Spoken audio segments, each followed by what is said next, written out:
दोस्तों, no news only views पर आज हम फिर एक किताब पर बात कर रहे हैं। कविता की किताब है हम गवाही देंगे। राज्य प्रशासनिक सेवा के अधिकारी रहे हैं जगदीश जटिया। वे असंग घोष के नाम से कविताएं लिखते हैं और उन्होंने खामोश नहीं हूं मैं और कुछ कविताएं व कहानियां विभिन्न पत्र पत्रिकाओं में उनकी प्रकाशित भी हुई। वे बहुत ही संवेदनशील न सिर्फ एक ऐसे अधिकारी रहे हैं जिन्होंने समाज के हर वर्ग के लिए कुछ न कुछ काम करते रहे हैं। दलित चेतना के कवि हैं और बहुत ही निम्न मध्यम वर्गीय परिवार के बीच में उन्होंने जीवन गुजारा। निम्न मध्यम वर्गीय कहें या जातीय व्यवस्थाओं के तहत वे परिवार जिन्हें छुआछूत के कारण अछूत की श्रेणी में रखा जाता था, ऐसे परिवार में पले बढ़े जगदीश जटिया ने अपनी बौद्धिक योग्यताओं के साथ अपनी एक अलग पहचान बनाई। वे राज्य प्रशासनिक सेवा के अधिकारी भी हुए। यही इसी शहर जबलपुर में एसडीएम, डिप्टी कलेक्टर, अपर कलेक्टर और फिर कलेक्टर जैसे पद पर उन्होंने अपनी सेवाएं दी। क्योंकि बात उनकी कविताओं की है तो बहुत कुछ बातें कही जा सकती। शिवनाथ चौधरी आलम ने उनकी इस किताब में अपनी जो बातें कही हैं उस पर अगर गौर करें, हम गवाही देंगे। इसी अहंकार के काले साए में सदियों से बलात्कार कर मासूम औरतों की कोख में अन्याय के बीज डाले तुमने उन्हें जातिवाद की बेड़ियों में जकड़कर। और तो और हमारा भगवान भी मुस्कुराता खड़ा था जालिमों के पाले में हमारे खिलाफ। हम गवाही देंगे। आदमी को काटता है आदमी तब लहू नहीं हैवानियत बहती है।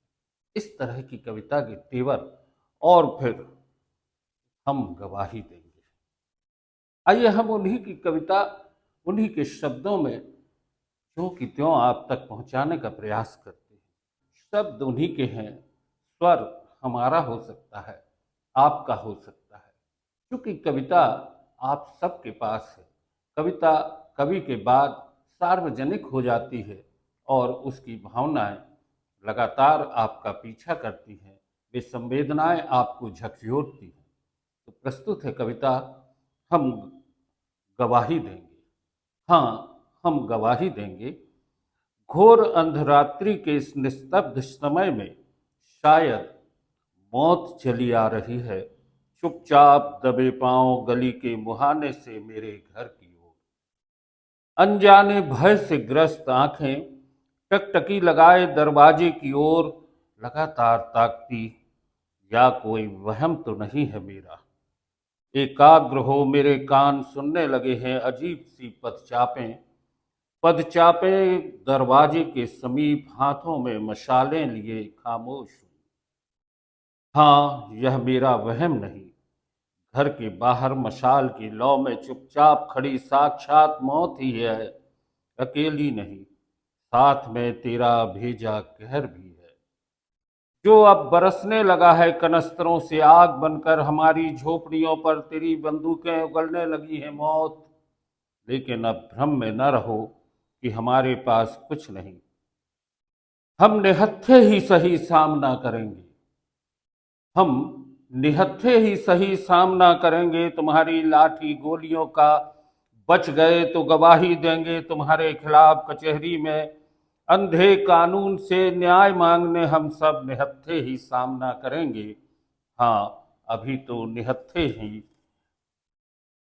हाँ, अभी तो निहत्थे ही। हाँ, हम गवाही देंगे। ये कविता के तेवर हैं। और एक कविता और जो कि मैं आप तक पहुंचाना चाहूंगा, वो गांधी के तीन बंदर शीर्षक से एक कविता है। गांधी के बंदर। गांधी का एक बंदर अपने होठों पर उंगली रखे मौन है, वह जानता है जो बोलेगा वही सांकल खोलेगा। फिर वह क्यों बोले, बोलकर सांकर क्यों खोले, आखिर गांधी का बंदर है, वह उसी तरह चुप्पी साधे है जैसे दूसरा देखना ही नहीं चाहता। तीसरा सबका बाप है, कानों में उंगली डाले बैठा है, किसी की पीड़ा सुनना नहीं चाहता। अब हम अपनी व्यथा कहें तो किससे कहें। एक पूना पैक्ट वाला गांधी बचा है, वह भी लाठी ले भाग रहा है लगातार।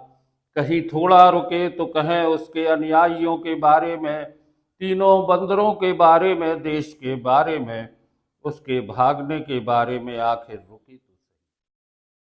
इस तरह की कविताओं के साथ असंग घोष ने एक दलित चेतना और सामाजिक जो विसंगति है उन पर चोट की है। दोस्तों, यह पुस्तक असंग घोष की हाँ हम गवाही देंगे बहुत ही, इसमें जो भी कविताएं शामिल हैं वे न सिर्फ दलित चेतना की हैं बल्कि प्रकृति और समाज के हर उस पक्ष के लिए हैं जो कहीं न कहीं दबा है, कुचला है, जिसकी आवाज़ ऊपर तक नहीं जाती। नो न्यूज़ ऑन रिव्यूज़ पर आज बस इतना ही। हाँ, हम गवाही देंगे।